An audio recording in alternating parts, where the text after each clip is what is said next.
Bon, ben, écoutez, bonsoir, bonsoir à ceux qui sont présents. Je ne sais pas si on doit attendre quelques instants d'autres participants. En tout cas, je suis très heureux de vous retrouver pour cette deuxième semaine de cours sur l'histoire des Juifs de Tunisie. Aujourd'hui, on va rentrer encore plus dans le détail par rapport à la semaine dernière où j'avais à grandes enjambées présenté cette histoire depuis ses origines, pas toujours très claires, et jusqu'à grosso modo jusqu'au protectorat. Et justement, aujourd'hui, je vais rentrer beaucoup plus en détail sur la période cruciale qui est celle qui va justement de la fin du 19e siècle où je m'étais arrêté la semaine dernière à la fin de la Seconde Guerre mondiale et, si nous en avons le temps ce soir, les débuts du processus qui a mené la Tunisie vers son indépendance, même si, évidemment, déjà dans l'entre-deux-guerres, nous allons voir tout cela. Alors, la semaine dernière, j'en étais resté à la question, vous savez, de cette thèse qui avait été soutenue, la thèse de Jacques Challum, hein, sur la revendication par un certain nombre de juifs de Tunisie, des juifs tenant de l'élite, hein, évidemment, très instruits, ayant fait des études en métropole, sensibles à cette culture française, mais au-delà européenne et occidentale, qui veulent entrer hein, dans cette civilisation, dans cette société même plus généralement, et donc vont réclamer de devenir français ou en tout cas d'être justiciables devant les cours françaises. Alors, juste pour assurer la transition avec ce que nous avons vu la semaine dernière, je voudrais insister sur un point qui est le suivant. C'est que finalement, évidemment que le protectorat entraîne des bouleversements importants, majeurs pour la Tunisie en général, mais si on regarde de près pour la condition, pour le statut des Juifs de Tunisie, ces changements sont assez mineurs. Le protectorat n'est pas brutal hein, pour les Juifs de Tunisie, comme avait pu être la conquête de l'Algérie pour leurs coreligionnaires du pays voisin. Par exemple, je n'ai pas eu le temps de le développer la semaine dernière, mais je vous donne quelques éléments sur ce point. Il s'est posé la question de savoir assez rapidement si la Tunisie devait disposer d'un consistoire. Est-ce qu'elle devait disposer d'un consistoire comme l'Algérie? C'est une question qui a été débattue pendant un moment et celui qui, au moment de l'installation des Français en Tunisie, n'est pas encore le grand rabbin que l'on connaît, le grand rabbin Zadok Khan, mais qui est déjà une figure importante, avait pris position en faveur justement d'un statut spécifique consistorial pour les juifs de Tunisie. Et donc, il va essayer d'encourager cette création d'une circonscription consistoriale, si vous voulez, à la fin des années 1880.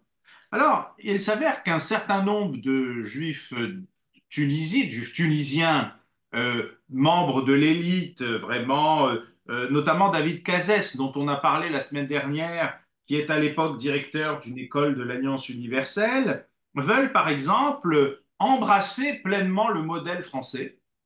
Ils veulent que, comme en Algérie, alors il y a la belle thèse de Valérie Hassan hein, sur les consistoires israélites en Algérie au 19e, hein, avec ce modèle justement qui imprègne les communautés d'Algérie, ben beaucoup, enfin un certain nombre de Juifs de Tunisie aimeraient qu'il en aille de même dans leur pays.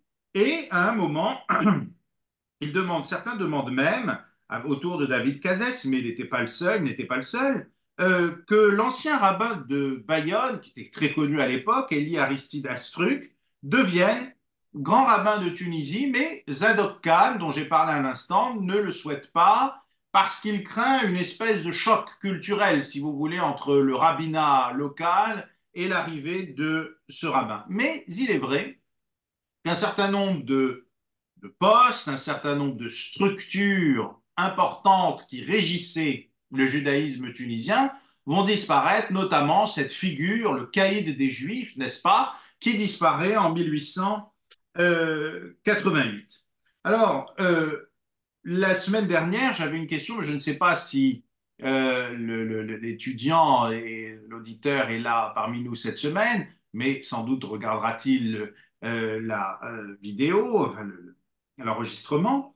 On m'avait demandé s'il y avait des stratégies, en gros, de certains juifs tunisiens qui seraient allés en Algérie pour avoir la nationalité française.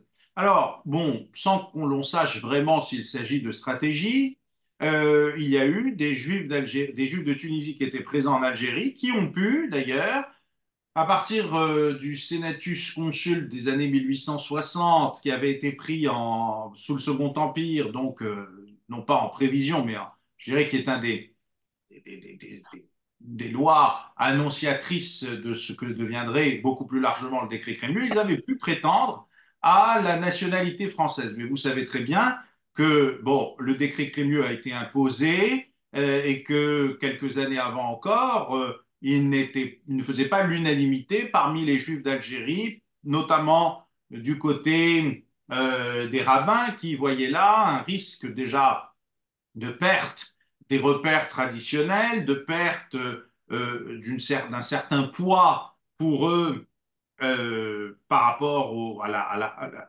codification de la vie juive et à son encadrement, et puis par rapport à un risque de déjudaïsation aussi. Bon, ensuite, les Juifs d'Algérie étaient très contents du décret Crémieux, mais souvenons-nous que ce n'est pas un mouvement irréversible. Or, les Juifs de Tunisie et du Maroc qui étaient présents en Algérie, eux, ont profité de l'occasion. Mais les Juifs, par exemple, qui étaient nés, c'était beaucoup plus difficile après. Par exemple, en Tunisie, les Juifs qui étaient nés en Algérie, qui étaient, on ne dit pas algériens, mais Juifs d'Algérie qui étaient français, mais quand ils étaient en Tunisie, ils étaient considérés comme Algériens sujets français. Ce n'était pas tout à fait la même chose, ce n'était pas français si vous voulez. Alors, sur le plan concret, ça ne changeait pas grand-chose, mais sur le plan des catégories, c'est quelque chose qu'il fallait noter puisqu'ils appartenaient à un groupe spécifique de protégés. Euh, D'ailleurs, les juifs tunisiens et les juifs marocains qui vivaient donc à cette époque, à partir de la fin du 19e siècle, en Algérie, étaient pour leur part considérés comme indigènes marocains ou indigènes tunisiens, d'ailleurs sans qu'on précise juifs. Donc vous voyez qu'il n'y a pas de facilité qui est faite. Quant aux juifs qui étaient d'Algérie, qui vivaient en Tunisie, souvent ils ne pouvaient pas transmettre, enfin ils ne pouvaient pas quand ils étaient en Tunisie transmettre automatiquement la nationalité à leurs enfants. Alors, vous voyez, si je vous explique tout ça, c'est pour vous montrer qu'il y a une certaine impatience chez une partie des Juifs tunisiens. Vous savez que ce qui caractérise souvent les peuples, c'est aussi une dimension d'attente, voire d'attentisme. Mais il y a un groupe véritablement de Juifs tunisiens qui trouvent que les choses ne vont pas vite, qui ont à l'esprit le précédent et modèle algérien et qui aimeraient justement, comme leurs frères d'Algérie, connaître un changement beaucoup plus significatif que celui qui était à l'œuvre. Donc on est dans une phase, si vous voulez, de satisfaction et en même temps de frustration, qui entraîne, si vous voulez, toutes ces revendications dont j'ai parlé. Ce sera mon premier point de cette seconde leçon. Donc des revendications juridiques jusqu'au choc de la Grande Guerre. Choc parce que vous allez voir que la Grande Guerre en Tunisie n'a strictement rien à voir pour les Juifs avec le moment qu'elle a pu représenter en métropole. Nous y reviendrons tout à l'heure. En tout cas, l'action, si vous voulez, collective qui naît, j'ai parlé la semaine dernière du groupe de Mardoché Smaja, donc autour des années, enfin du début au tournant du XXe siècle se précise. Et donc on demande que la juridiction française soit étendue à ce qu'on appelle à l'époque les Israélites tunisiens. Et d'ailleurs, ce qui est assez intéressant, c'est que d'abord, un certain nombre de Français de Tunisie, donc de Français non juifs, hein, évidemment, sont favorables, d'abord, dans un premier temps, à cette extension. Par exemple, vous pouvez voir quelques dates ici à l'écran. En 1905, il y a une conférence consultative où il y a un certain nombre de représentants des élus de ce qu'on appelait la colonie française qui va demander, comme on dit à l'époque, va émettre le vœu que les tribunaux musulmans soient supprimés et que les musulmans, d'ailleurs, comme les juifs, puissent être jugés par la justice française, tout en tenant compte, d'ailleurs, d'un certain nombre de lois et coutumes locales. Et donc, on espère que les sujets non musulmans du B, c'est comme ça qu'on appelle les juifs, puissent devenir justiciables des tribunaux français. La même année, en 1905, la section tunisienne de la Ligue des droits de l'homme, vous savez, cette grande association née dans le sillage de l'affaire Dreyfus, émet le vœu que les Israélites ne soient plus justiciables des tribunaux musulmans et donc que les euh, tribunaux français soient appelés à se prononcer conformément aux lois françaises dans des litiges et des cas et des affaires où les juifs tunisiens seraient mêlés. Euh, Même chose, là on est dans un congrès politique pour le congrès républicain radical et socialiste de Tunis. La gauche était très importante, notamment parmi les juifs, en 1906, qui va réclamer donc l'extension de la justice française à tous les indigènes de Tunisie. Alors on voit donc que au début, à l'origine, les Français de Tunisie voient donc d'un œil favorable cette extension pour les Juifs comme pour les musulmans. Mais ces musulmans ne formulaient pas du tout les mêmes revendications que les juifs. Et il y a donc un début de polémique, d'opposition qui va naître et qui va venir notamment d'avocats ou d'élites tunisiennes musulmanes qui reconnaissaient, ça Jacques Shalom le montre très bien dans son livre, qui reconnaissaient que la justice musulmane était très imparfaite et que d'ailleurs les musulmans comme les juifs avaient à en souffrir au même niveau. Mais les Tunisiens musulmans estiment que cette justice doit être réformée et que ce n'est pas une solution, ce ne serait pas une solution que de faire que les musulmans et les juifs soient justiciables des tribunaux français. Donc ils reconnaissaient les grands défauts de leur justice, mais n'étaient pas pour un transfert vers les tribunaux français.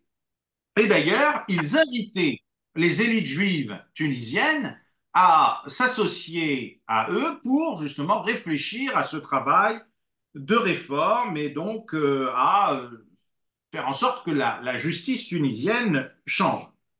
Bon, les Français de Tunisie sont favorables, mais l'administration, le pouvoir colonial, regarde les choses un petit peu différemment et se demande si ce n'est pas un pas trop rapide à franchir, parce que d'une part, bon, il pourrait y avoir une sorte comment dire, de désorganisation qui naîtrait, mais surtout, ce changement risquerait d'aller contre certains traités. Et donc, finalement, le pouvoir colonial finit par se rallier à l'idée des avocats musulmans et des élites musulmanes selon laquelle il fallait réformer plutôt la justice que faire entrer les musulmans et les juifs, donc les indigènes en général, dans le giron des tribunaux français.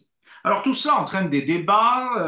Il y a un congrès colonial qui se tient d'abord en 1906, hein, vous le voyez ici à Marseille, et qui représente les Israélites tunisiens? Ben, c'est entre autres Mardoché Smaja, et donc ils vont défendre leur position.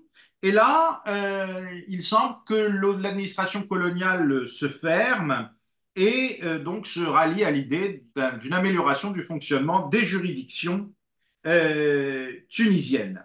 Mais, parce qu'il y a un mais, on commence à réfléchir à la possibilité d'admettre davantage de juifs, d'ailleurs, et de musulmans, dans la nationalité française. Voilà donc comment les choses, si vous voulez, sont allées d'abord vite et puis ralentissent.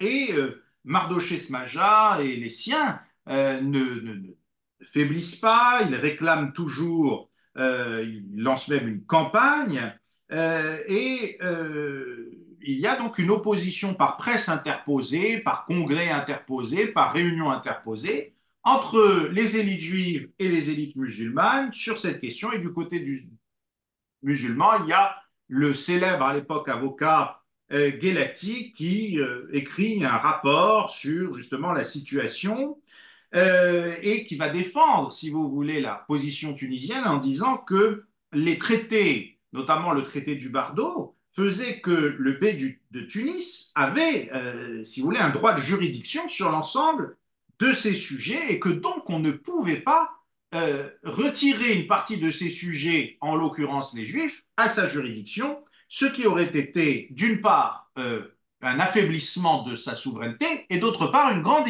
inégalité à l'endroit des musulmans. Alors tout ça continue, il y a le congrès colonial de 1908, où on continue à discuter de tout cela. Vous avez compris que les Français sont de moins en moins favorables à cette extension.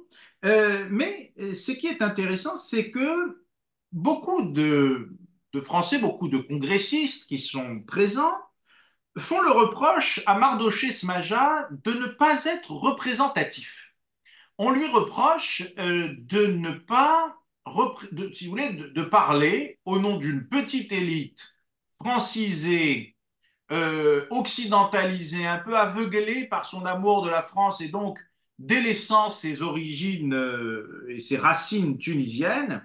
Et donc il y a des discussions lors de ces rencontres où on dit, mais monsieur Smaja, qui représentez-vous? Qui vous envoie? Qui vous missionne? Et notamment, certains pensent qu'il ne représente absolument pas ses coreligionnaires et que si on faisait une enquête, voire un plébiscite parmi les Juifs de Tunisie, ceux-ci ne seraient pas aussi animés par le désir d'entrer dans la nationalité française que les membres de la justice.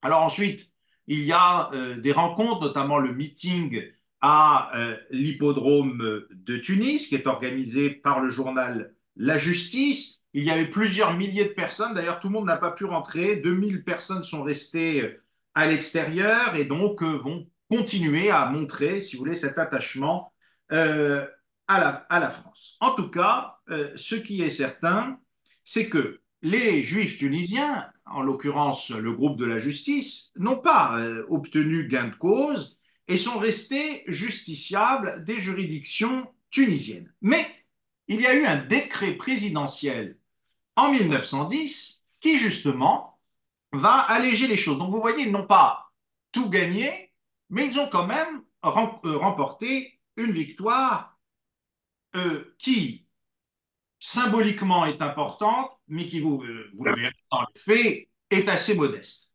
Alors en 1910, donc le législateur français élargit les possibilités de naturalisation aux Tunisiens qui sont titulaires d'un doctorat ou d'une licence S-lettres, autant vous dire un très petit nombre d'entre eux, qui ont, ou qui ont épousé une Française, et s'il y a des enfants nés de ce mariage, ou alors qui ont contracté un engagement de 5 ans dans la Légion étrangère ou qui ont rendu des services très importants à la Tunisie. Vous voyez que c'est donc une loi assez restrictive.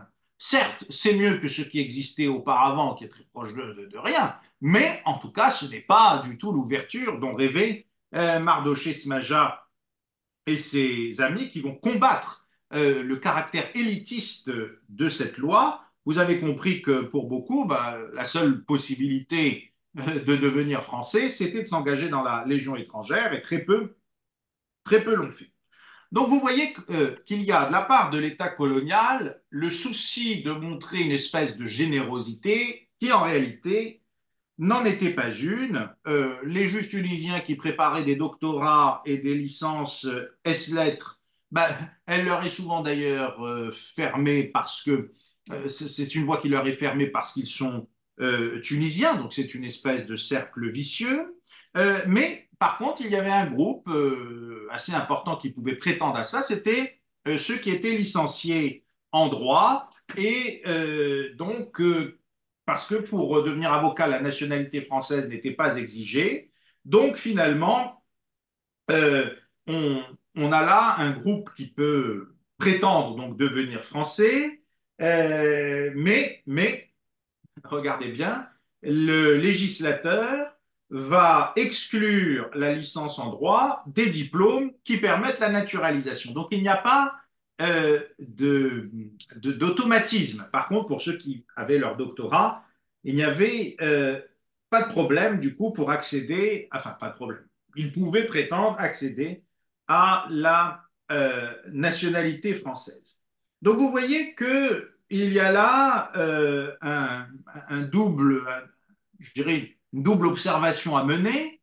Tout d'abord, une certaine ouverture qui en réalité était une restriction. Donc cela n'a pas suffi à effacer les frustrations de ces juifs et, à mon sens, a encore augmenté le fossé, et si vous voulez, finalement, pour pas grand-chose, qui les séparait des musulmans. Mais en tout cas, la naturalisation était devenue possible. Elle n'était pas devenue facile, mais elle était devenue possible. Bon, en tout cas, les Juifs étaient divisés, bon, comme très souvent.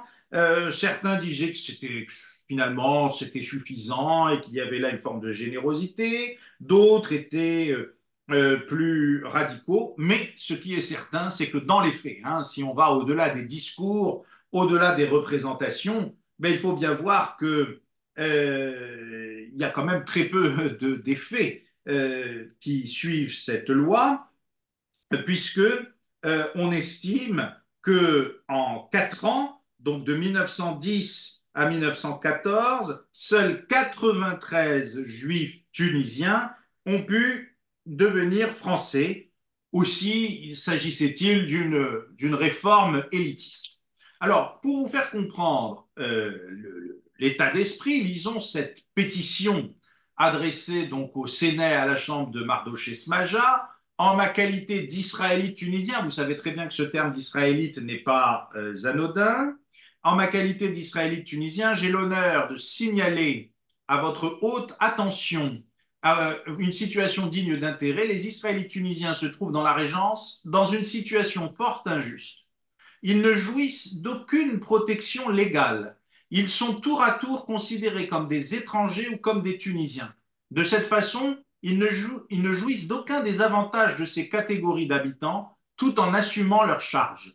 Ainsi, ils sont considérés comme étrangers quand il s'agit pour eux d'être fonctionnaires à titre d'indigènes. Ils ne font pas partie de l'armée tunisienne ni de la magistrature indigène. Mais d'autre part, ils sont considérés comme des Tunisiens lorsqu'ils se réclament de la juridiction française ou bien lorsqu'ils demandent leur naturalisation à titre d'étrangers, conformément à la loi du 28 février 1899. C'est cette situation intolérable que nous demandons au Parlement de faire cesser en introduisant dans la législation une réforme qui nous soumettra au droit commun sur le même pied que les étrangers. Nous supplions le Parlement en même temps de nous soumettre à la juridiction des tribunaux français qui seul peut nous donner une justice impartiale. Les traités de 1881, 1883 et 1896 permettent à la France d'agir ainsi dans l'intérêt de l'humanité et de la justice. La réalisation de nos vœux ne pourra en outre qu'accroître l'influence française en Tunisie. Donc voilà, Mardoché demande à être entendu par une commission. Vous avez compris que ce n'est pas le cas, mais ce qui est intéressant, c'est l'exposé, si vous voulez, de cette pétition. J'ai souvent, dans des conférences, dans des travaux, souligné, enfin soutenu en tout cas, on peut ne pas être d'accord, mais que la spécificité, je dirais des juifs en général dans beaucoup de cas, mais des juifs tunisiens plus particulièrement, c'est d'être non pas à un carrefour entre plusieurs mondes sociaux et culturels, mais c'est d'être eux-mêmes des carrefours, des, des pivots, des passages entre plusieurs mondes qui parfois soit s'ignorer, soit s'opposer entre eux.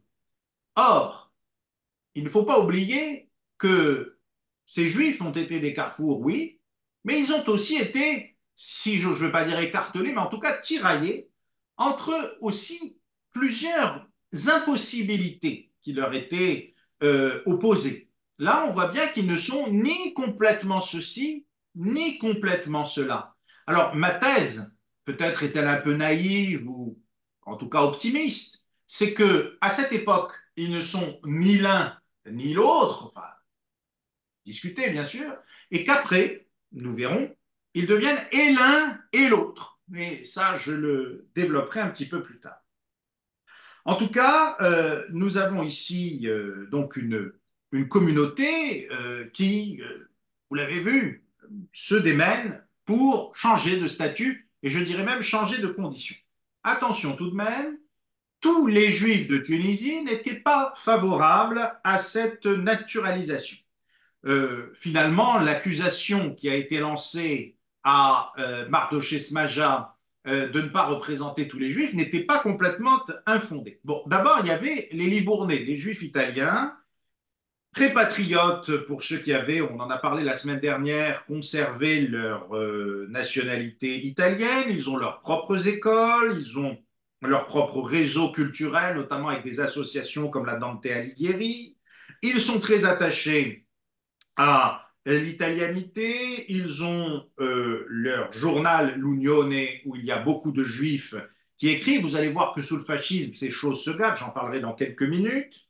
Bien sûr, ils sont les protégés du consul d'Italie, même si, ils sont imprégnés aussi par la culture française, par certaines valeurs occidentales, et cela va s'accentuer sous le fascisme. Mais bon, là, on est encore avant le fascisme. Donc, vous voyez, bon, il y a ce groupe qui, certes, n'est pas majoritaire, hein, mais qui quand même compte, qui n'est pas évidemment favorable pour le moment, à sa naturalisation. Parlons aussi des traditionalistes. Alors, traditionaliste dans l'histoire des Juifs, ça a exactement le sens inverse. Traditionalisme dans l'histoire du catholicisme. Les traditionalistes ce sont, si vous voulez, ceux qui pratiquent un judaïsme de la tradition et qui voient d'un mauvais œil l'abandon d'un certain nombre de statuts, notamment le statut qu'on appelait le statut personnel de droit mosaïque, parce que cela descendait aussi de préceptes religieux, et ils voyaient là un abandon, une déjudaïsation tout à fait importante, selon l'expression employée par Paul Sebag. Évidemment, l'exemple majeur que je ne développe pas trop ce soir, parce que dans 2 semaines, je ferai tout un cours là-dessus, c'est l'exemple des Juifs de Djerba qui refusent l'alliance et qui refusent l'occidentalisation à cette époque et qui évidemment sont très loin, très très loin de toutes ces discussions dont on parle depuis la semaine dernière. Voilà, l'école française, l'occidentalisation, tout cela est considéré comme vraiment un ferment de danger pour l'identité juive. Bon, attention, ça ne veut pas dire que ce qu'on appelle les assimilationnistes ne soient pas pratiquants. Attention, hein, on peut être pratiquant et francophile, mais évidemment, les choses ne sont pas toujours aussi simples.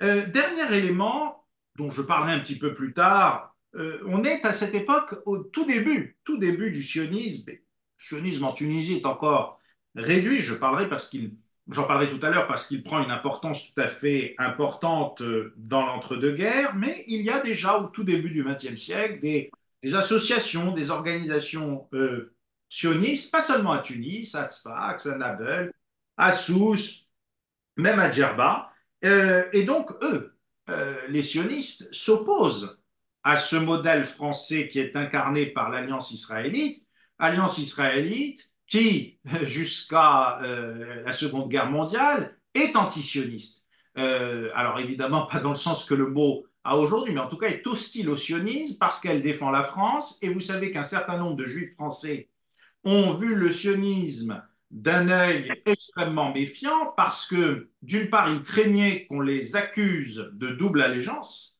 et surtout, ils n'y voyaient, si vous voulez, une solution que pour les juifs les plus déshérités du monde et pas pour eux. Il y a le très bon livre de Catherine Nico sur la France et le sionisme qui l'a remarquablement montré depuis déjà un certain nombre d'années.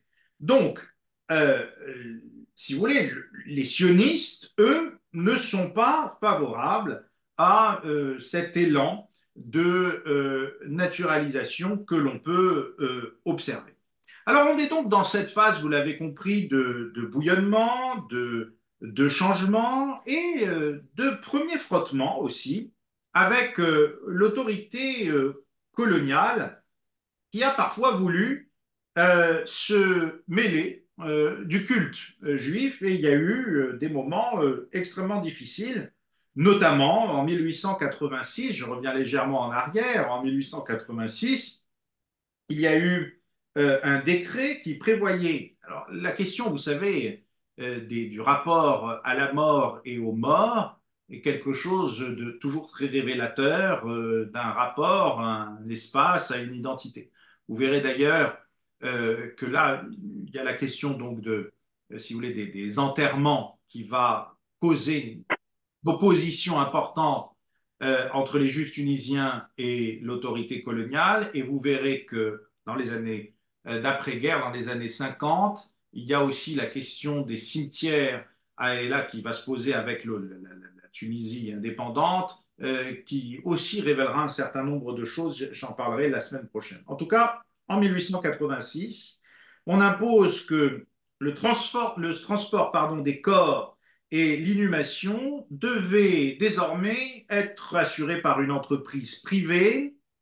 D'ailleurs, une mesure qui ne s'appliquait pas aux musulmans, dont il fallait respecter les usages, mais elle s'appliquait aux chrétiens et aux juifs. Et là, les juifs s'en émeuvent et les dirigeants de la communauté considèrent que d'une part, c'est faire de quelque chose de noble une opération commerciale et puis surtout que c'est interférer dans les affaires internes de la religion et de la communauté. Alors le décret devait entrer en vigueur le 20 mars et les Juifs de Tunis, puisque ça se passe à Tunis, manifestent une opposition extrêmement virulente et ne passeront pas par les services, les nouveaux services de la municipalité et vont d'ailleurs procéder à 2 enterrements sans avoir obtenu le permis d'inhumer. Et il y a une telle foule que même la police ne peut pas intervenir, même s'il y a ensuite des arrestations. Donc il y a une très forte agitation. Le 21 mars 1887, il y a des manifestations à Tunis, au cours desquelles on va crier, et ça c'est très important, à bas la France et vive l'Italie. Et là, par contre, c'est inacceptable pour les pouvoirs publics et pour la police. Et donc, il va y avoir même un juif qui est blessé par un coup de feu. Les magasins, alors ça c'est quelque chose d'extrêmement fréquent quand il y a un problème, les magasins le lendemain tenus par des juifs restent fermés. La fièvre s'empare du pays avant enfin en tout cas de la ville, de retomber et on va trouver un accord. Donc vous voyez que il y a un bouleversement qui n'était pas le bouleversement positif attendu par les juifs de Tunisie, qui se produit. Alors là, c'est un exemple, évidemment, parmi d'autres, mais par exemple, pour ce qu'on appelle les communautés de l'intérieur, le pouvoir colonial aussi a souhaité se mêler d'un certain nombre d'affaires. Bon, nous sommes là donc dans une communauté en plein bouleversement Et sur ces entrefaits arrive évidemment la Première Guerre mondiale.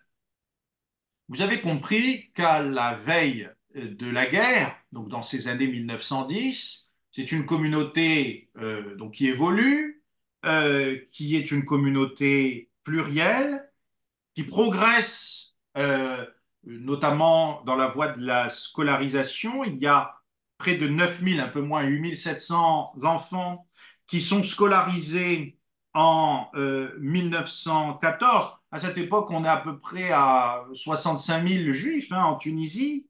Des enfants sont scolarisés, pas qu'à l'Alliance hein, d'ailleurs, même dans d'autres écoles, y compris dans des écoles catholiques. On est donc vraiment là, je ne vais pas dire à la croisée des chemins, mais à une époque où la physionomie de la communauté juive tunisienne change. Alors, tout pour les juifs tunisiens, conformément, je dirais, à leur rapport à l'armée, à l'engagement, etc., ne commence pas du tout en 1914. Il y avait eu, vous le savez, le traité du Bardo et le traité de la Marsa 2 ans plus tard, en 1883, qui précisait la souveraineté de chacun. Mais la France, c'est elle qui administrait l'armée tunisienne par l'intermédiaire de l'administration centrale de l'armée tunisienne. Or, quelle était la place des Juifs dans cette armée? On l'a vu un petit peu avec Mardoché Smaj. Alors, je signale ici l'excellente, la remarquable thèse de Marianne Guèze sur les Juifs de Tunisie au combat pendant les 2 guerres mondiales, une thèse qui va être prochainement publiée et qui a obtenu le prix Paul Sebag. J'étais membre du jury du prix Paul Sebag. Je peux vous dire que donc j'ai lu cette thèse qui est une thèse qui va apporter énormément sur les Juifs de Tunisie et notamment leur rapport, si vous voulez, à la France par l'intermédiaire des guerres et donc de leur engagement. Alors, il y avait une ancienne loi des années 1860 qui n'avait pas été modifiée fondamentalement par après le protectorat. Alors, je ne vais pas trop développer, mais les Juifs de Tunisie étaient interdits de service militaire, comme au Maroc d'ailleurs, évidemment pas en Algérie. Alors au Maroc, ce sera après 1912 évidemment, où les juifs marocains restent les sujets du sultan. Les juifs d'Algérie, eux, peuvent servir et sont d'ailleurs soumis à la conscription et mobilisés en 1914. Mais on a donc des juifs tunisiens qui sont imprégnés par cette culture française et qui ne peuvent pas servir dans l'armée, ni l'armée tunisienne, ni l'armée française, plutôt en l'occurrence pour la Première Guerre mondiale. Or, justement, ils auraient aimé que cela soit un acte d'intégration pour eux et ils ne le peuvent pas. Ils peuvent, par contre, comme je l'ai dit, évidemment, entrer dans la Légion étrangère. Et il y a une loi de 1910 qui a élargi le recrutement dans la Légion étrangère. Je vous lis ici un extrait de cette loi du 13 avril 1910. Les sujets tunisiens sont autorisés à contracter dans les corps français de l'armée métropolitaine et coloniale stationnés en France des engagements volontaires d'une durée de 3, 4 ou 5 ans. Toutefois, ces militaires ne peuvent obtenir de l'avancement qu'à partir du moment où ils sont naturalisés français. Eh oui. Alors, la question se pose assez rapidement de savoir s'il faut changer cette loi. Bon, il y a beaucoup de discussions, mais je vois que le temps avance. Et donc, finalement, les Juifs de Tunisie ne pourront être que volontaires. Ils ne pourraient être que volontaires. Alors, il y a, vous le savez, les beaux travaux de Philippe Landau sur les Juifs pendant la Première Guerre mondiale, où il parle beaucoup d'ailleurs des Juifs de Tunisie.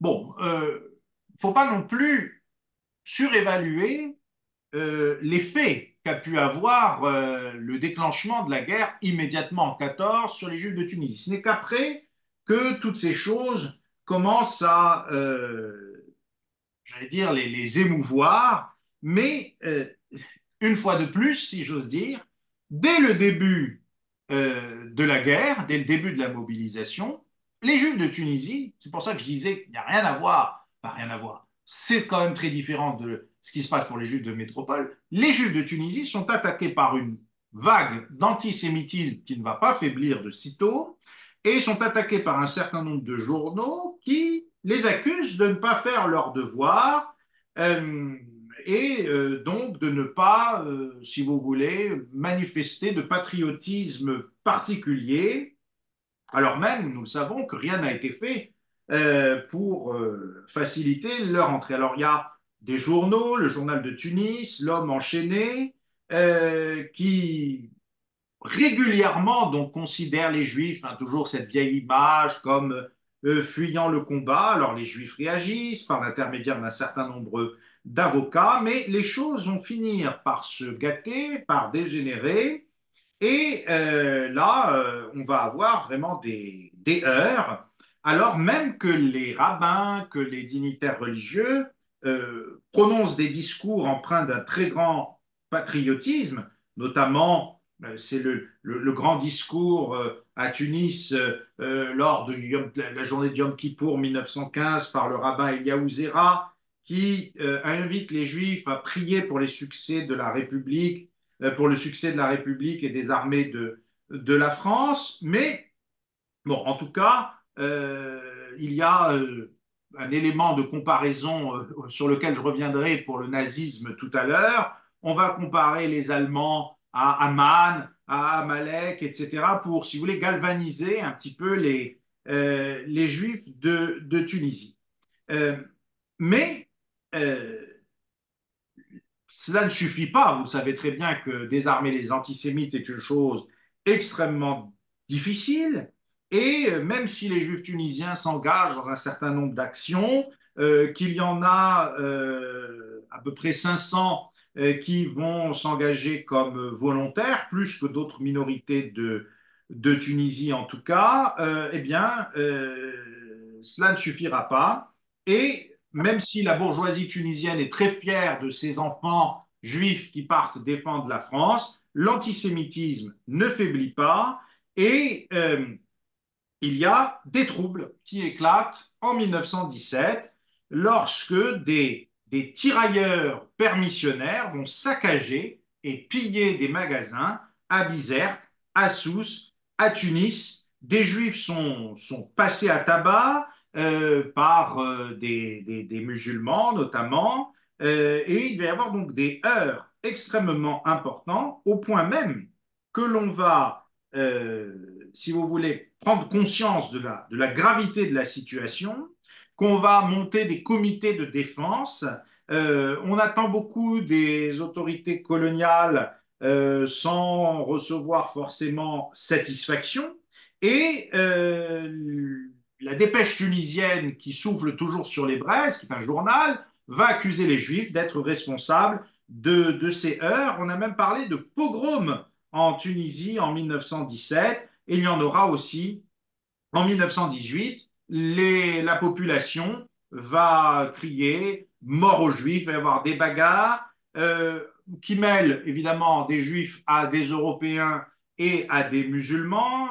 Des commerces juifs sont pillés et un Juif est tué. Un Juif est tué à Tunis en 1918. Et donc, on se demande finalement où est le pouvoir colonial, où est l'autorité. Tout cela va créer un trouble extrêmement profond chez les Juifs de Tunisie. Donc, vous voyez qu'on est loin de la situation de la métropole, avec un Barès, un Maurice Barès, qui, dans les diverses familles spirituelles de la France, va parler justement des Juifs qui ont bien accompli leur devoir. Regardez ici encore, bon, j'ai pris un extrait des archives israélites. On a un Tunisien, alors les archives israélites, qui est un journal un peu plus réformateur que le journal très proche du consistoire, l'univers israélite, où on a un Tunisien qui voyage en France en 14 et qui est, enfin, à qui on dit, mais vous êtes israélite, et lui il dit, mais attendez, je suis français, pourquoi vous me parlez-vous de religion? Voilà le climat hein, de la Première Guerre mondiale en Tunisie. Il ne faut surtout pas étendre les observations. Vous savez, on dit que pour les Juifs français, l'intégration par le sang versé, ça a été comme leur seconde intégration après 1791, etc. Rien de tout cela en Tunisie, avec donc des hommes morts au combat, et vous connaissez sans doute ce monument aux morts qui se trouve au cimetière du Borgel, et donc qui montre justement l'attachement à la France, le patriotisme de ces Juifs de Tunisie. Alors, pour passer un petit peu plus rapidement, ben, on entre ensuite dans cette drôle de période qu'on appelle l'entre-deux-guerres. C'est une période, quand on réfléchit bien, qui n'a pas grand sens et surtout qui n'a pu être nommée qu'après coup. Je vous renvoie, si cette question des dénominations des périodes vous intéresse, aux travaux de Dominique Khalifa, l'historien Dominique Khalifa, qui a appelé ça, bon, d'autres l'ont fait avant lui, mais il l'a fait de manière systématique, les chrononymes, c'est-à-dire comment on appelle une époque entre deux guerres. Vous voyez, ça veut tout dire. Tout dire, ça veut dire qu'on est vraiment dans un climat d'attente. Mais évidemment, les contemporains n'en avaient pas conscience. Alors, on entre dans cet entre-deux-guerres, c'est mon deuxième point, une période de mutation tout à fait importante où on est là, je dirais, dans une histoire avec des cercles concentriques. L'histoire des Juifs de Tunisie, de la Tunisie en général, qui commence à eh bien, révéler son nationalisme et ses désirs d'indépendance, et le monde. Parce que les Juifs de Tunisie ne vivaient pas en vase clos, et à l'heure du fascisme et du nazisme, ils ont réagi, ils ont été inquiets, ils ont eux aussi euh, réagi au pouls, hein, si vous voulez, du monde. Mais euh, je dirais que finalement, les demandes des années 1910, eh bien, elles sont satisfaites au début des années 1920 avec une nouvelle réglementation sur la naturalisation des Juifs tunisiens qui là va véritablement faciliter leur accès à à la nationalité française. Alors évidemment, parce qu'ils ont montré un certain patriotisme, c'est vrai, mais surtout parce qu'il y a ce qu'on appelle le péril italien. Hein, si je vous donne des chiffres, eh bien, en 1911, les Français ne représentaient pardon, qu'un tiers de la population européenne, 46 000 sur 148 000. Il y avait moins de Français, 46 000 donc, que d'Italiens, 88 000. Et tout cela inquiétait dans les années déjà d'avant-guerre, mais encore plus après l'avènement du fascisme. Donc, on va, si vous voulez, un peu ouvrir les vannes et, comme Mussolini réclamait la Tunisie, on va renforcer l'élément français. Et donc, en vertu de cette loi, vous le voyez, je vous l'ai mis ici, peuvent être naturalisés après l'âge de 21 ans accompli les étrangers qui justifient de 3 années continues de résidence, soit en Tunisie, soit en France, soit en Algérie, qui, soit dans les colonies ou les pays de protectorat français, pardon, soit en Algérie, soit dans les colonies ou les pays de protectorat français, et en dernier lieu la Tunisie. Ce délai est réduit à 1 année en faveur de ceux qui ont rendu à la France des services exceptionnels. Alors, euh, on est toujours dans les mêmes dispositions. Alors, c'est Émile Morino, qui était député de Constantine, qui deviendra maire de Constantine, qui tour à tour a été un ami des Juifs et un grand antisémite. Il y en a eu d'autres, par exemple à Oran aussi, qui, si vous voulez, va proposer, va être le rapporteur de cette loi. Donc, il va y avoir aussi des naturalisations automatiques pour ceux qui sont nés en Tunisie, de parents étrangers, eux-mêmes nés en Tunisie.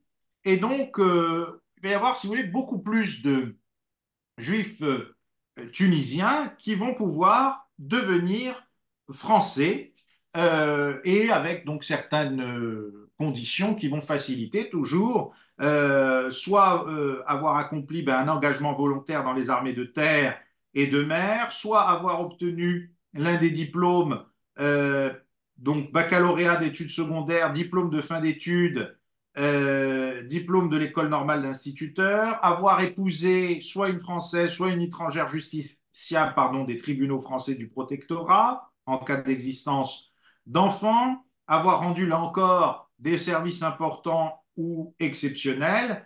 Mais bon, les étrangers, eux, pour pouvoir être naturalisés, doivent seulement justifier de 3 ans de résidence, mais les Tunisiens, pour obtenir leur naturalisation, doivent remplir une des 4 conditions fixées par la loi, mais il est certain que c'est une naturalisation qui est beaucoup plus facile qu'en 1910, puisque il n'y a plus besoin d'être titulaire d'un diplôme de l'enseignement supérieur, un baccalauréat d'études secondaires ou un diplôme du même ordre suffisent. Bon, je ne rentre pas dans le détail, mais il y a aussi, cette loi règle aussi la situation de la femme et des enfants du naturalisé. Je vous lis l'article 5. La femme majeure ou mineure mariée à un étranger ou à un sujet tunisien qui sont naturalisés français et les enfants majeurs de l'étranger ou du sujet tunisien naturalisé peuvent, s'ils le demandent, obtenir la qualité de français sans autre condition par le décret qui confère cette qualité au mari, au père ou à la mère. Et donc on va avoir chaque année un certain nombre donc, de naturalisations. On dit que 6700, quasiment 6700, un tout petit peu moins, juifs tunisiens ont été naturalisés entre 1924 et 1939, sur un total de quasiment 29 000 naturalisations qu'il a pu avoir entre 1924 et 1939. Donc vous voyez, changement majeur de cette communauté, changement juridique, si vous voulez, ce qu'on avait rêvé de pouvoir faire dans les années 1910, ce sont les années 1920 qui vont le permettre, mais pas parce que les Juifs l'ont demandé, ni parce qu'ils se sont bien comportés pendant la guerre, mais parce qu'il faut là faire gonfler les effectifs des Français, et donc on se sert, si j'ose dire, des Juifs pour cela. On est aussi dans un changement culturel. On dit que la période des années 20, c'est la période du réveil juif. On parle de cela pour la France, pour l'Allemagne, pour l'Italie aussi. Bon, en Tunisie, pas besoin de ce réveil, si vous voulez, mais il y a un élément dont j'ai parlé tout à l'heure qui va se préciser, c'est l'adhésion au sionisme. Alors, ici, je préciserai quelques éléments. Bon, il y avait eu au deuxième congrès sioniste un délégué tunisien, il n'y en a pas eu par la suite. Au 10e congrès de Bâle en 1911, c'est une grande figure du judaïsme tunisien, le grand rabbin Yaakov Bokhara, qui était un rabbin livournais, qui est envoyé donc au congrès de Bâle et qui va être à l'origine de la création de la première association unitaire, Agudat Tzion. Il va y avoir donc dans ces années d'avant-guerre un journal qui est publié, Kol Sion, qui est un journal qui est publié en judéo-arabe, et puis ensuite un journal en français, La Voix d'Israël. Alors le militantisme sioniste à cette époque reste limité à cause de l'influence de l'AIU dont je parlais tout à l'heure, mais aussi, il faut bien le dire, à cause de l'absence d'un antisémitisme, même si pendant la guerre il a été important, mais si vous voulez, un antisémitisme social et culturel quotidien. Hein, on n'est pas en Europe de l'Est du tout. Mais les Juifs de Tunisie se sont montrés très intéressés par la déclaration Balfour et par ses suites, et donc ont accueilli cela avec un très grand enthousiasme. Et là, vous voyez à gauche de l'écran une figure, un avocat, Alfred Valenzi, qui va créer une fédération sioniste en Tunisie et qui va lancer un journal qui s'appelle La Voix juive. Mais en 1924, Valenzi s'installe en France et donc il va donner les clés, si vous voulez, des associations sionistes tunisiennes à une nouvelle génération, dont des figures comme Victor Catan. Mais on est à l'époque où il y a une concurrence avec ce qu'on a appelé le sionisme révisionniste pardon, de Jabotinsky, qui est porté notamment par un journaliste, une figure qui s'appelle Félix Alouche, qui tenait un journal qui s'appelait Le Réveil Juif, d'abord à Sfax, puis à Tunis, et qui sera remplacé par le journal que vous voyez ici au milieu, la Gazette d'Israël. Bon. Donc ce sionisme se développe en même temps que les mouvements de jeunesse, les EI, l'UJJ, l'Union universelle de la jeunesse juive, le Beta, la Shomer Hatzair va s'installer à Tunis en 1929 sous le nom d'éclaireur juif de Tunisie. Mais justement, cette date de 29, c'est un tournant. Vous savez très bien les événements de Palestine qui se passent à cette époque et qui modifient la situation, puisque le personnage que vous voyez à droite, c'est le fondateur du Destour, pas le néo-Destour de Bourguiba, puisqu'il était opposé à Bourguiba, mais c'est le fondateur du Destour, ce terme qui veut dire constitution, qui est un mouvement nationaliste, et cette personne, c'est Abdelaziz Talbi. Et lui, c'est donc un nationaliste tunisien qui va participer en 1931 au Congrès islamique de Jérusalem et qui va, si vous voulez, un peu sur le même mode que les associations sionistes, doter la Tunisie de deux associations, donc musulmanes, le Comité de secours de la Palestine et l'Association des jeunes musulmans. Et à partir de ce moment-là, il va y avoir des heurts entre les sionistes et les pro-arabes, si vous voulez, à tel point que le Dessour, donc de Talbi, va faire pression pour que la Jabotinsky, qui devait venir à Tunis, eh bien, ne vienne pas. Et tout cela, nous sommes en 1932, crée des remous et même des heurts extrêmement importants, dont des incidents à Sfax. Et là, vous voyez le réveil juif qui dit le judaïsme tunisien affirme sa sympathie à la cause sioniste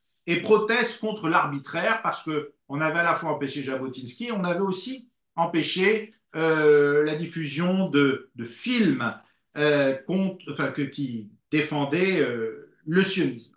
Bon, la majorité des juifs à cette époque reste encore à l'écart.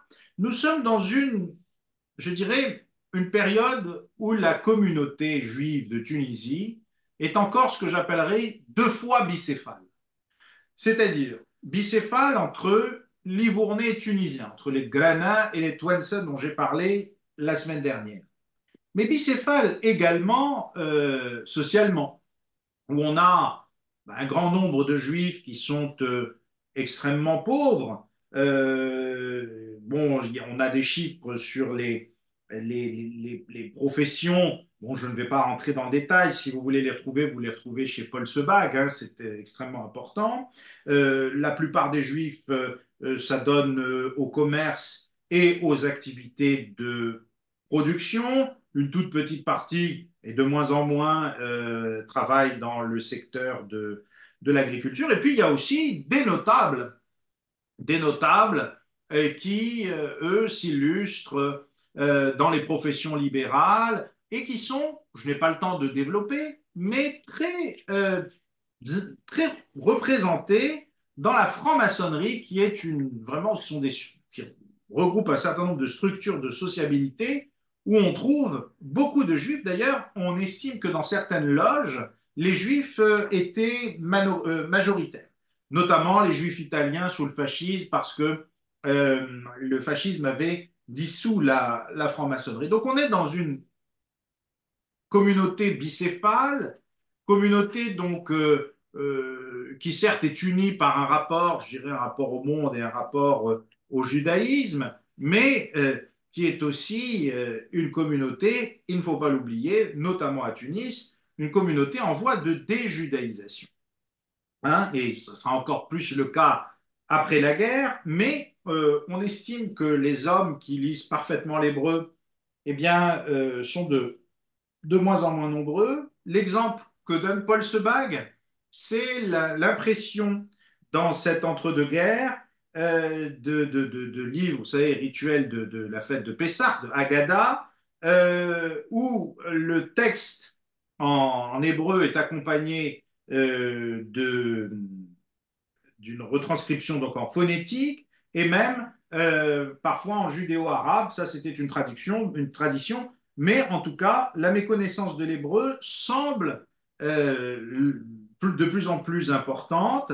Et même s'il y a des études hébraïques, des rabbins qui publient des traités, etc., il y a une certaine déjudaïsation que l'on observe, même si, vous savez, les enfants vont à l'équivalent du Talmud Torah qu'on appelle le Keteb, et en tout cas, on dit que même si les enfants le fréquentent assez assidûment, eh bien, ce sont les Juifs tunisiens, finalement peut-être les plus démunis, qui sont restés les plus fidèles à cette pratique et à cette connaissance de l'hébreu, alors que les Juifs qu'on appelle plus francisés ou plus européanisés, eux, ont pris quelques distances, voire ont oublié un certain nombre de choses. Donc nous sommes là, si vous voulez, je dirais dans la vraie période charnière.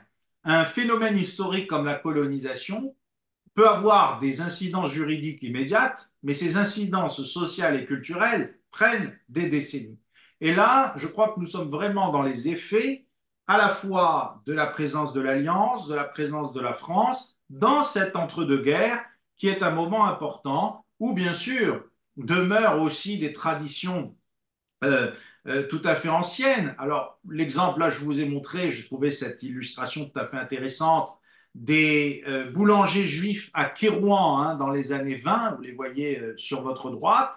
Et puis, sur les deux photographies que vous avez à gauche, en haut, c'est la synagogue du quartier juif de la Hala, et en dessous, c'est la grande synagogue de Tunis qui a été inaugurée en 1937. Ces édifices nous montrent aussi une certaine relève, si j'ose dire, des judaïsmes, des rapports à l'espace aussi, et aussi également la scission, pas la scission, mais je dirais le caractère pluriel de ces juifs de Tunisie. Ce n'est pas la même chose de prier dans la synagogue de la Hara et de prier dans la grande synagogue de Tunis.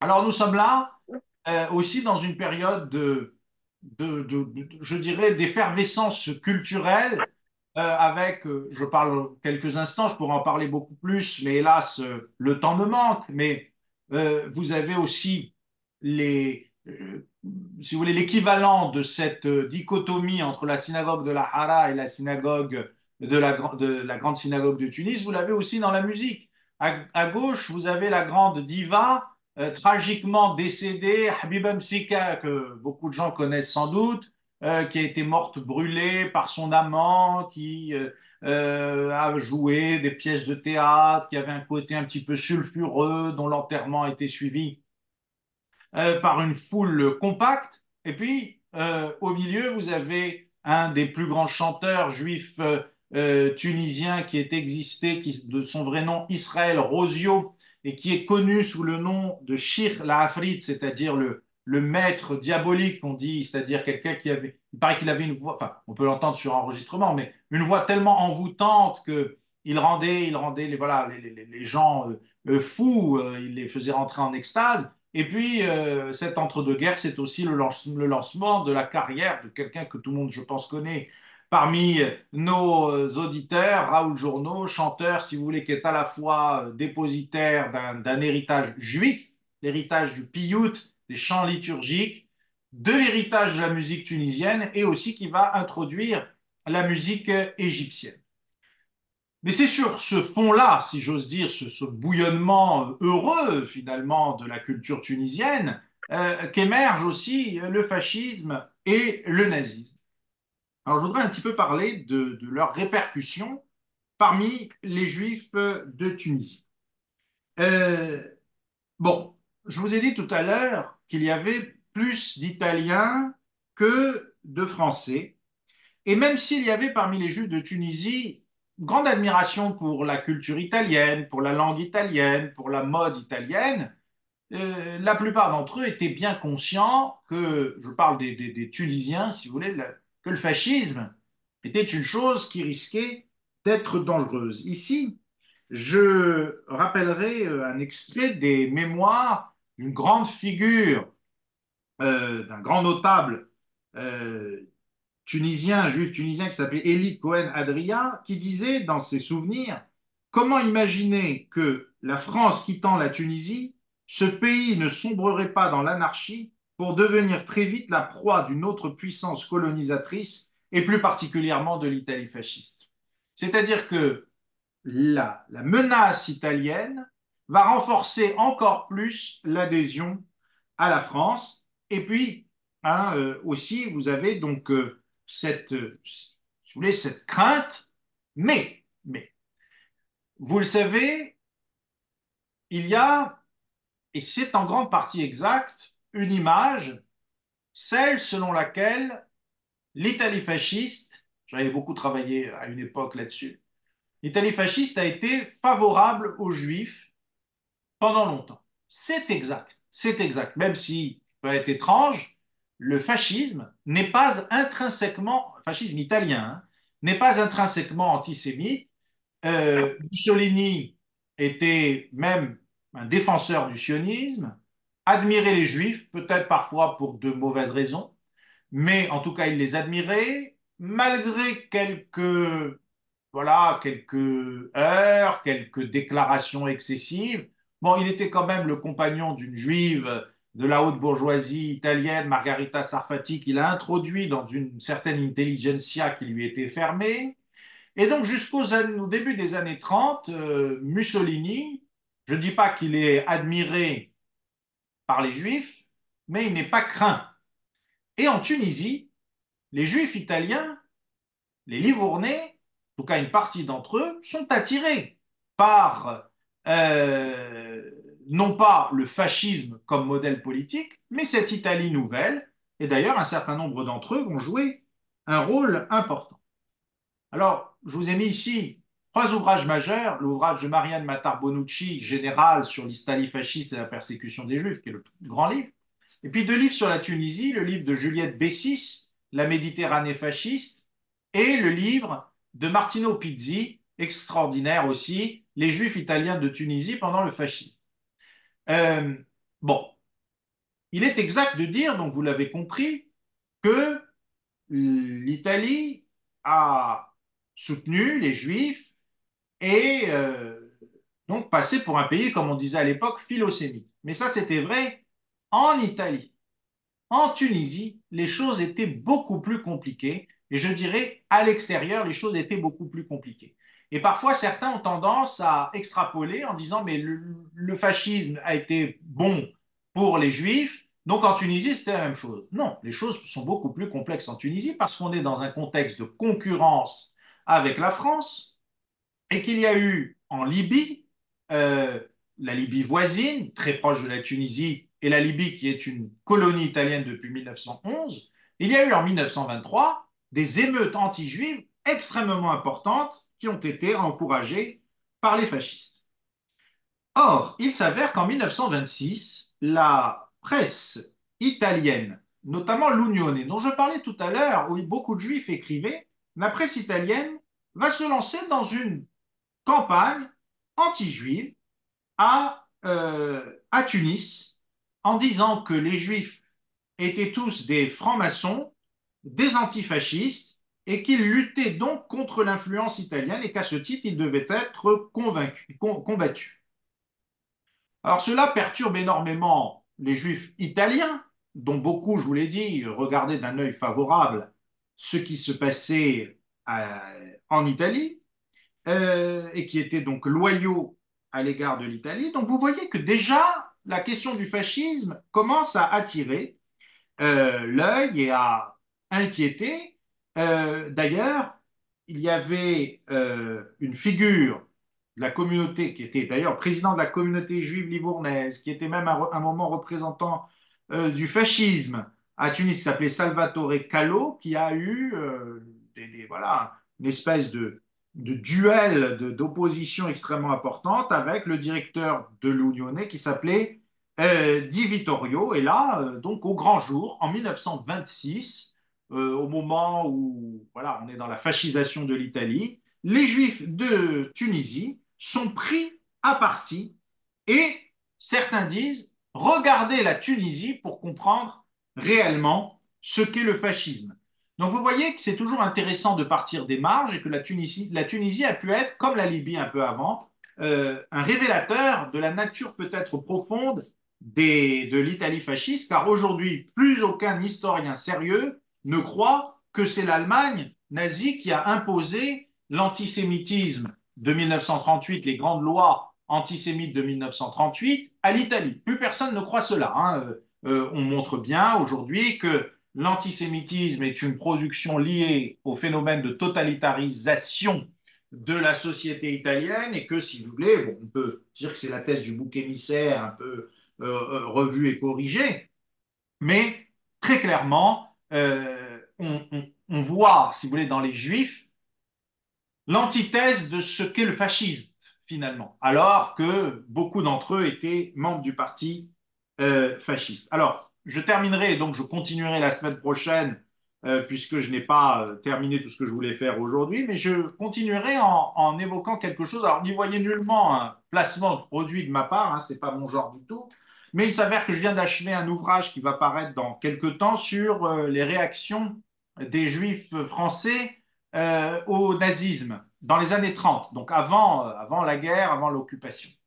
Et j'ai eu à cœur, comme vous pouvez l'imaginer, de consacrer un chapitre aux Juifs d'Afrique du Nord, donc Maroc, Algérie, Tunisie. Et cette occasion, j'ai pu découvrir à quel point, on l'avait vu dans certains travaux, mais à quel point les Juifs de Tunisie, comme les autres, hein, d'ailleurs, Juifs d'Algérie et Juifs du Maroc, ont été émus, inquiets, bouleversés par l'émergence du nazisme.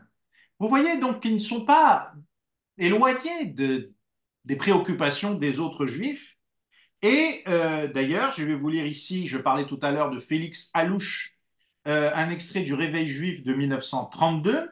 Dans le Réveil juif, il est écrit très clairement, l'ère des pogroms a commencé en 1932. L'ère des pogroms a commencé. Et début 1933, le même Félix Alouche disait la chose suivante. Nous l'avons déjà dit, et d'autres aussi l'ont dit, Hitler au pouvoir ne voudra plus être qu'un chef de pouvoir comme les autres, qu'un dictateur même comme les autres, soucieux de rester le plus longtemps possible, et ce, en maintenant de gré ou de force par la légalité ou par la violence, le calme et la paix dans son pays. Mais ce qu'a pu Mussolini, Hitler le pourra-t-il? Car il faut autre chose que de la bonne volonté pour être un dictateur qui ne se laisse pas emporter par ses troupes. Le cas est grave. Nous savons bien qu'au fond, la seule ambition d'Hitler était d'accéder au pouvoir. Le voilà au pouvoir, et c'est là que ça devient grave. Donc vous voyez, il y a une inquiétude. Alors vous allez me dire, c'est que ce ne sont que des articles de journaux. Eh bien non, il y a des manifestations à Tunis, et là je vous montre des documents qui se trouvent à Nantes, des manifestations à Tunis au mois de février, au mois de mars et même ailleurs, à Sfax par exemple, des meetings qui rassemblent des centaines de personnes, des milliers de personnes parfois, extrêmement nombreuses. Donc en mars 33, meeting à Sfax avec 700 personnes, où beaucoup prennent la parole, s'élèvent contre Hitler. 9 avril, c'est à Sousse qu'il y a 2000 personnes qui se rassemblent contre le nazisme et qui crient, des juifs, hein, mais pas que, mais beaucoup de juifs, vive la France, abat Hitler. À Sfax, il y avait eu un problème parce qu'on avait aussi critiqué le fascisme italien et beaucoup de juifs ont dit attention, ne mêlez pas le nazisme qui est une chose et le fascisme italien qui est autre chose. Et à Tunis, il y a eu donc un certain nombre de meetings. Et là, je vous montre un document qui date de mars 33 du directeur de la Sûreté publique qui demande à réprimer avec fermeté les manifestations anti-nazies et à disperser tout cortège ou rassemblement qui parviendrait à se former. Parce que les Juifs se rassemblaient devant la résidence générale, c'est-à-dire l'équivalent du gouverneur, si vous voulez, la maison du gouverneur, et devant le consulat d'Allemagne, et le commissaire central est même allé chez le président de la communauté juive de Tunisie, de Tunis, pardon, qui était Eugène Bessis, et lui a dit, vous allez tenir vos ouailles, si j'ose dire, vos coreligionnaires et vous allez cesser ces manifestations anti-hitlériennes, alors qu'en France, notamment la LICA les permettait. Et donc, il y a là aussi un trouble chez les Juifs qui disent, mais nous ne pouvons pas manifester notre émoi. Alors que le grand rabbin de Tunis avait invité les commerçants juifs à fermer leurs magasins pendant une journée où on devait aussi jeûner pour montrer l'affliction par rapport à ce qui se passait en Allemagne. Et d'ailleurs, un certain nombre de jeunes hommes allaient vérifier que les magasins juifs étaient bien fermés. Et ils se promenaient dans Tunis avec des pancartes à bas Hitler et vive la France. Et beaucoup ont été arrêtés. Vous voyez donc, je ne développe pas davantage et je vais m'arrêter là pour ce soir en laissant finalement le temps de la guerre à la semaine prochaine. Mais vous soyez rassurés, je terminerai mon propos la semaine prochaine. Vous voyez donc qu'on a là une communauté qui n'est pas, comme on pourrait le penser, cette communauté arriérée, fermée, qui se limiterait à une espèce de folklore. Au contraire, on a une communauté, c'est vrai, à plusieurs vitesses, mais qui est soucieuse de son avenir, soucieuse aussi, tout en étant très attachée à sa judéité, de ce qui se passe dans le monde, notamment le fascisme et le nazisme, qui est une communauté qui finalement n'est pas tranquille. Vous le voyez avec ce qui s'est passé pendant la Première Guerre mondiale, les émeutes, vous le voyez avec ce qui s'est passé dans les années 20 contre les juifs italiens, on le voit aussi dans les années 30, les heurts avec les musulmans qui se précisent, même s'ils ne sont pas quotidiens et bien sûr pas du tout généralisés. Voilà, ce n'est pas une communauté qui vit, je dirais, une évolution paisible, pas plus que d'ailleurs celle des autres pays voisins. Hein. Je rappelle qu'en 34, il y a un pogrom quand même à Constantine en août 34. Bon, mais vous voyez, il ne faut pas non plus, comme il ne faut pas exagérer la rupture qu'a pu représenter l'installation du protectorat, il ne faut pas non plus exagérer la rupture qu'a pu représenter l'indépendance. Et ce n'était pas un long fleuve tranquille qui a été interrompu par les revendications d'indépendance. Je dirais que c'est une histoire en tension, l'histoire des Juifs de Tunisie. Et pas du tout cette histoire, aujourd'hui, bon, vous avez compris un petit peu mon sentiment la semaine dernière, hein, une histoire qui se résume à un art de vivre. Non, vous voyez, alors je n'ai pas voulu forcer le trait, mais c'est aussi une histoire qui est pleine de gravité, pleine de choses extrêmement sérieuses, extrêmement inquiétantes, ce qui ne l'empêchait pas d'avoir un rapport à la vie peut-être jovial, mais bon, on pourrait discuter longuement afin de savoir si ce rapport à la vie n'est pas une façon de cacher une certaine gravité. Mais bon, ce que j'ai essayé de vous montrer à travers ces exemples, c'est que voilà, c'est une communauté en permanent bouleversement, avec bien sûr des, euh, des formes même de sclérose un peu sociale et culturelle, mais aussi des changements extrêmement nombreux. Alors, je crois que nous avons encore quelques minutes pour des questions, je crois jusqu'à 20h30, donc je serai heureux si vous en avez de tenter d'y répondre.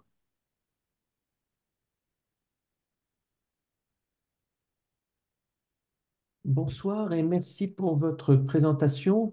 Oui, Euh, c'est Monsieur Hazan. non, Monsieur Lévy, Ah, Gérard. pardon, ah, excusez-moi, je ne vous voyais pas. Oui, bonsoir, Euh, monsieur. je voulais savoir, j'ai vu qu'en Algérie, on avait la possibilité d'avoir beaucoup d'éléments concernant l'état civil Oui. et de remonter parfois très loin, enfin dans l'histoire, mais on n'a aucun élément concernant la Tunisie. Ou en tout cas, je ne sais pas comment on pourrait trouver des traces, soit d'une naturalisation. Alors, j'ai à titre personnel mon beau-père, mon arrière, le père de mon beau-père qui a été naturalisé en 1929, mais est-ce qu'on peut retrouver des traces, comme on en trouve dans l'état civil côté algérien? Alors effectivement, c'est beaucoup plus facile côté algérien, même pour une certaine période sur le site des archives d'Aix, il y a quasiment tout. Alors moi, je vous renverrai vers un de membres de la Société d'histoire des Juifs de Tunisie qui s'appelle Hervé Kabla, qui est quelqu'un de tout à fait remarquable, qui s'est pris de passion pour les affaires de généalogie et qui a créé un arbre généalogique considérable, gigantesque, qui rassemble beaucoup de noms et qui parfois a un certain nombre d'éléments. Moi, je sais que pour ma famille, il m'a sorti des documents de naturalisation de mon arrière-grand-mère, des choses comme ça, parce qu'il est lié. Alors, vous pourriez peut-être le contacter. Après, je ne sais pas comment voilà, Hervé, quoi il dispose. Hervé Kabla, Kabla. Alors, il serait ravi de prendre votre arbre généalogique en échange d'un certain nombre de documents. Moi, je sais que je l'avais rencontré à Djerba il y a 2 ans. Si je peux Et intervenir, parce que je, j'ai été mis en relation, j'ai rencontré Hervé Cabla voilà, et il est sur MyHeritage. oui, Donc j'ai commencé moi-même mon arbre généalogique suite à une discussion parce qu'effectivement il est très passionné. ah, si. Maintenant lui, il va agréger plusieurs arbres généalogiques et c'est comme ça sur MyHeritage qu'on pourrait remonter. Mais moi-même, en fait, je me suis arrêtée à mes arrière-grands-parents des deux côtés et je n'arrive absolument pas, j'ai rien, euh, je crois 1885 dans ces eaux-là. Ah oui, Alors que ma mère m'avait dit que enfin, son grand-père venait d'Algérie. Je suis allée sur le site d'Aix et j'arrive absolument à rien retrouver. C'est ah oui. bloqué complètement. C'est pour quelle année pour l'Algérie? Bah, c'est-à-dire, Parce que je crois que Aix, ça s'arrête à 1910 peut-être. non, parce que j'ai trouvé d'autres noms, Ah oui, enfin, je veux dire, j'ai trouvé des, des, des gens qui ont le même nom que le nôtre, mais pas nos ancêtres, parce qu'en fait, rien ne colle, en fait, sur les prénoms, les prénoms hébraïques, euh, les professions, j'ai regardé partout, sur toutes les villes, ça colle pas. Et effectivement, je n'arrive pas à remonter. Avant et Hervé, en fait, il n'y arrive pas parce qu'en fait, c'est nourri par ce que veulent bien donner les autres, en fait. mais il a des documents, ça c'est sûr et certain. Moi je sais que, excusez-moi, mais Ah bon. bon, mes arrière-grands-parents qui avaient été naturalisés, je me doute bien que personne de ma famille ne lui a donné ces documents. Il m'a sorti ces documents. Il a une base, si vous voulez. Il me les Ben, a je ne crois apportés. pas parce qu'en fait, moi, j'ai retrouvé les documents de Bon, alors je ne sais naturalisation de pas. mes parents de 1926, enfin, Oui, voilà. Et c'est parce qu'en fait, certains l'avaient mis dans l'arbre, donc c'est pour ça qu'il les a récupérés. d'accord. Bon, d'accord, mais je vois C'est pas peut-être qui. vos ancêtres, en fait, que vous connaissez même pas, C'est amusant ça. qui les ont mis sur cet arbre. D'accord, d'accord. Voilà. Hervé, donc c'est sur le site MyHeritage qu'on peut, MyHeritage, on c'est peut ça. rentrer en contact avec lui et échanger sur ben, l'histoire de chacun. Et, Pas voilà. ravi. Ben, c'est-à-dire que vous pouvez commencer votre arbre sur MyHeritage et en fait, ça va, par capillarisation, il va vous donner peut-être des éléments, il en a peut-être déjà, enfin, voilà. Il D'accord. faut Ben, s'inscrire, hein, malheureusement. C'est pas mer- donné. merci pour ces informations. Je vous en prie, j'espère que ça pourra vous être utile. Bon, alors j'apprends du coup que quelqu'un a donné des documents concernant ma famille. Merci pour cette Certainement. je ne vois pas qui a pu le faire, mais c'est intéressant. Est-ce qu'il y a d'autres questions?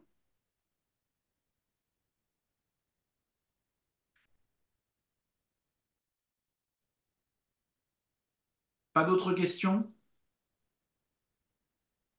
Bon, bah écoutez, s'il n'y a pas d'autres questions, il me reste à vous souhaiter une bonne soirée et à vous retrouver donc la semaine prochaine pour la suite de cette histoire. Vous l'avez vu, peut-être que vous le saviez, mais qui est beaucoup plus complexe, hein, c'est ce que j'espère vous avoir montré, que les éléments très généraux qui sont d'ordinaire diffusés. Voilà, je vous remercie